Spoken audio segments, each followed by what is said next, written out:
जी अपनी तीनों बेटियों ईशा, मोहिनी और सुहाना की शादी 3 घर जमाई लड़कों के साथ करवा देती है।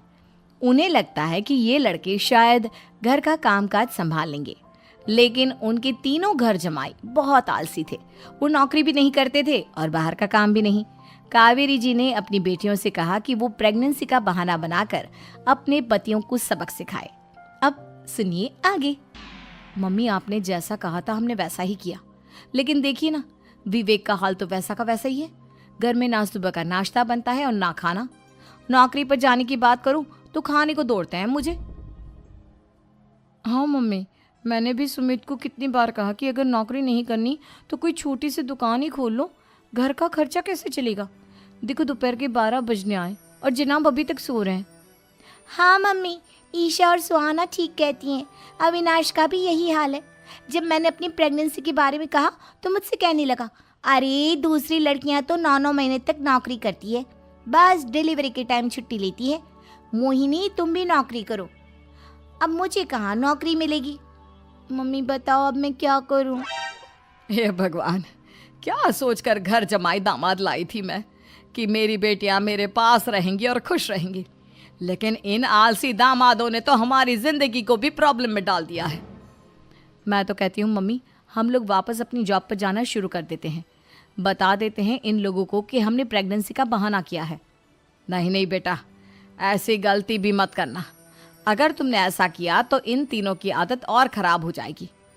अरे आज नहीं तो कल कभी तो तुम प्रेग्नेंट होगी, तब वापस यही प्रॉब्लम आएगी। तब क्या करोगी तुम तीनों। हाँ मम्मी, आपकी बात तो बिल्कुल सही है। इन लोगों को तो सुधारना ही पड़ेगा। लेकिन कैसे? अपने बच्चों के आने की खबर सुनकर भी इन लोगों पर कोई असर नहीं हो रहा। पैसे कमाने के लिए घर से बाहर निकलना ही नहीं चाहते ये तीनों। अब मेरे दिमाग में एक प्लान आया है। तुम तीनों चिंता मत करो, उन तीनों को बुलाओ, फिर मैं बात करती हूँ। थोड़ी देर बाद कावेरी जी अपने तीनों दामादों को सामने बुलाकर अपनी बात कहना शुरू करती हैं।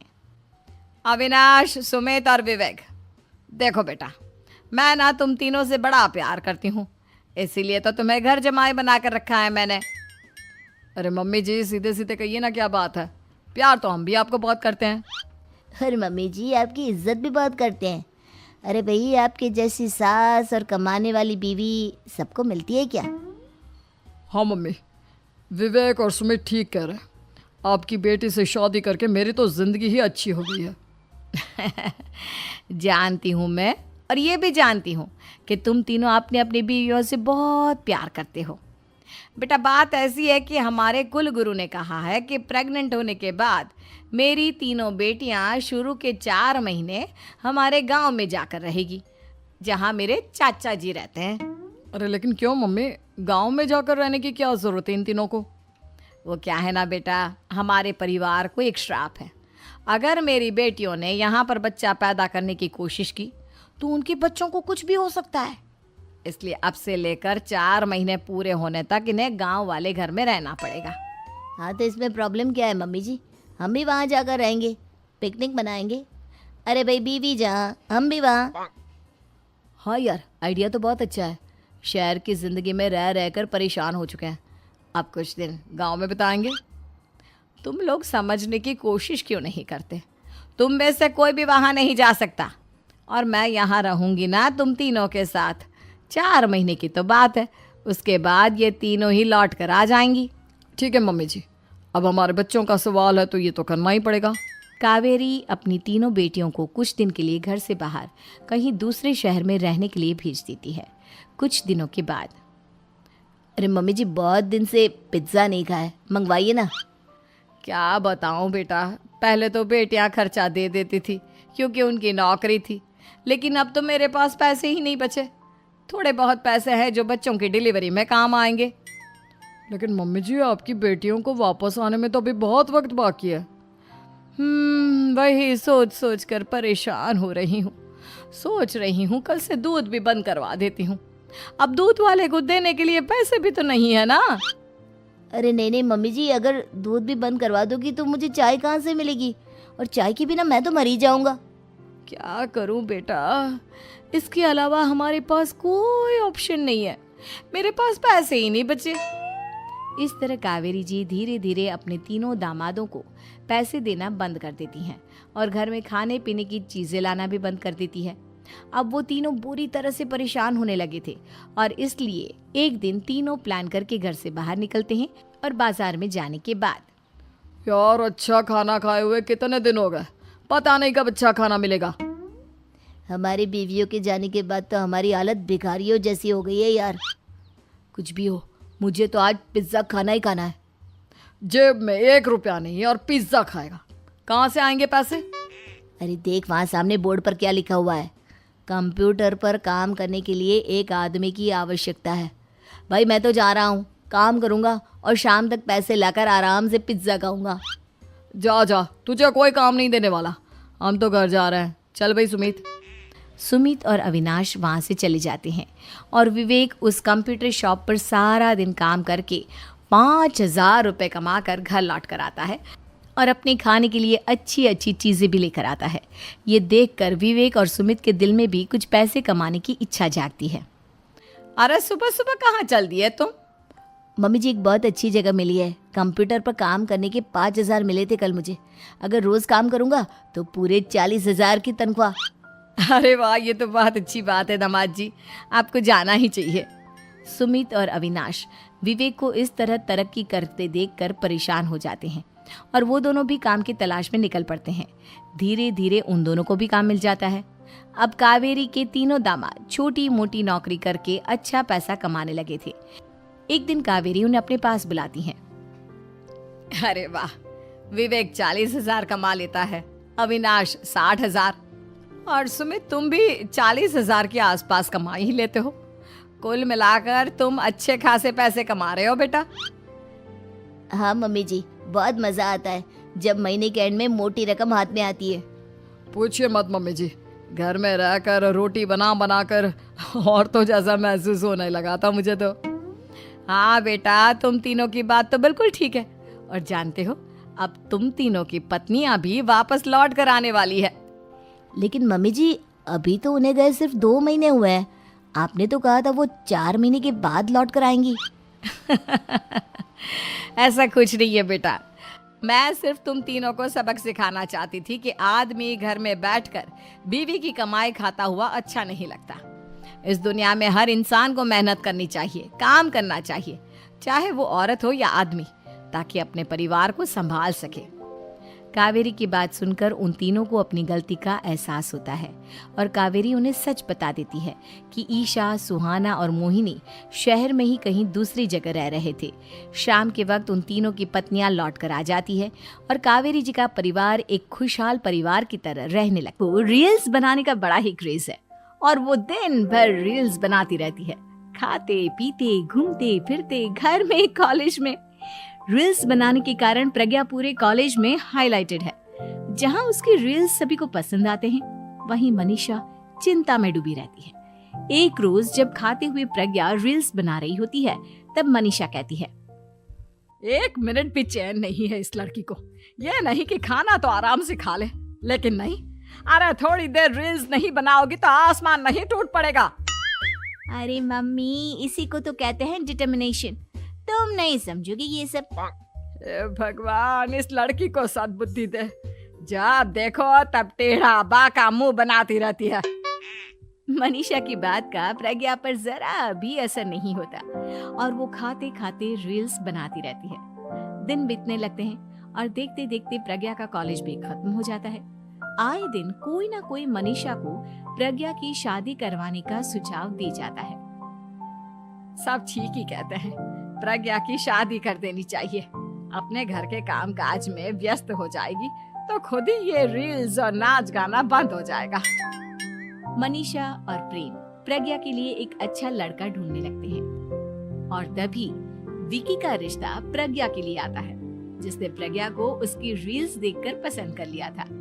अगले दिन विकी अपने माता पिता के साथ प्रज्ञा के घर पहुंच जाता है और प्रज्ञा साड़ी पहने हाथों में चाय की ट्रे लिए उनके सामने आती है। जब विकी को पसंद है तो हमें भी बहू पसंद है। बहन जी, आप बारात की तैयारी कीजिए। एक बार लड़का लड़की अकेले में बात कर ले तो अच्छा रहेगा। हाँ हाँ, क्यों नहीं।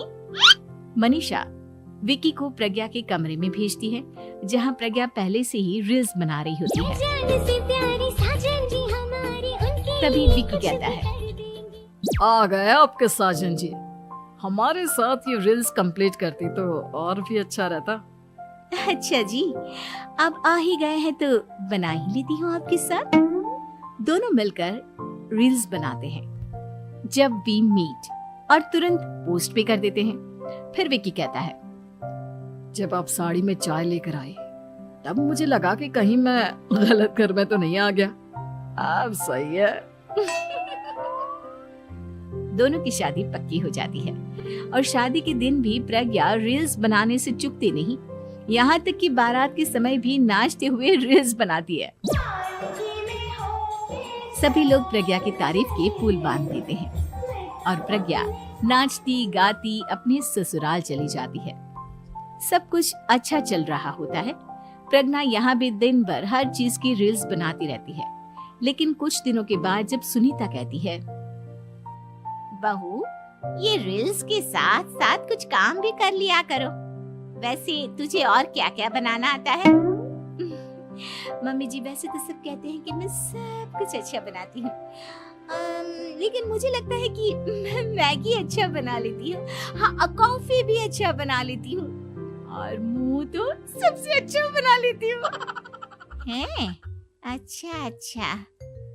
सुनीता अपना माथा पकड़ लेती है और कहती है, बहू, कुछ खाना बनाना भी सीख लेती। मम्मी जी, मैं लंबी प्लानिंग कर रही हूँ। जल्दी ही मैं इतनी फेमस हो जाऊंगी कि मुझे पैसे मिलने लगेंगे। हम दोनों सास बहू राज करेंगे, राज। नौकर काम करेंगी और लोगों की तो लाइन लगेगी हमसे मिलने के लिए।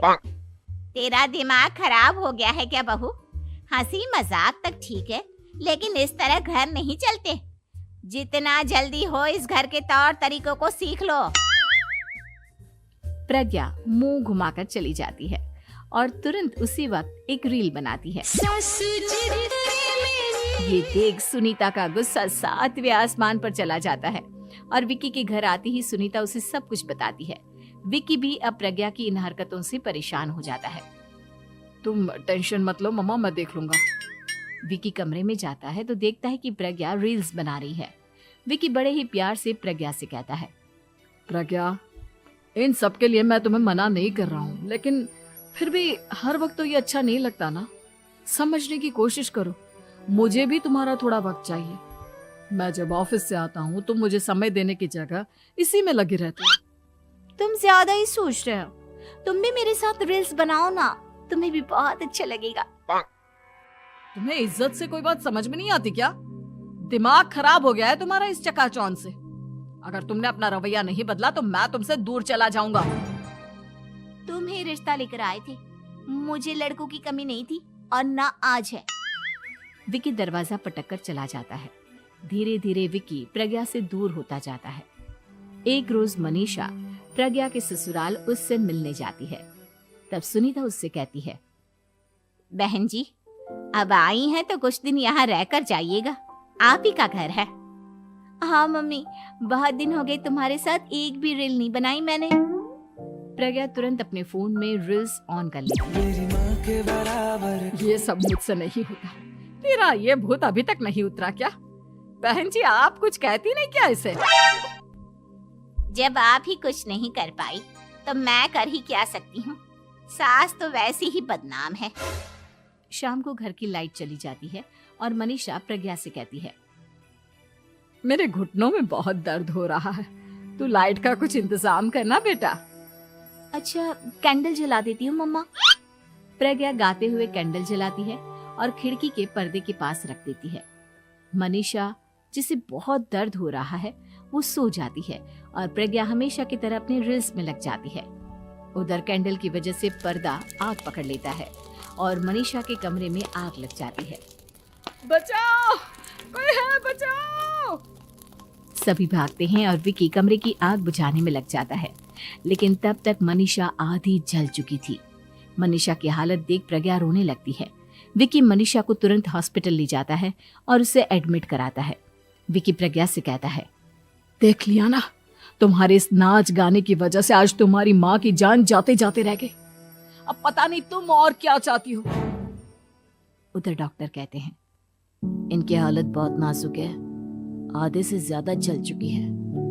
प्रज्ञा रोती हुई मंदिर में जाती है और भगवान के आगे जाकर कहती है, भगवान मेरी माँ को ठीक कर दो। मैं कसम खाती हूँ हाथ से ये रील्स बनाना छोड़ दूंगी, बस मुझे मेरी माँ वापस मिल जाए। 2 दिन बीत जाते हैं और मनीषा खतरे से बाहर आ जाती है। पेशेंट अब ठीक है, आप लोग उनसे मिल सकते हो। सब कोई मनीषा से मिलता है और प्रज्ञा सबके सामने अपना फोन तोड़ देती है।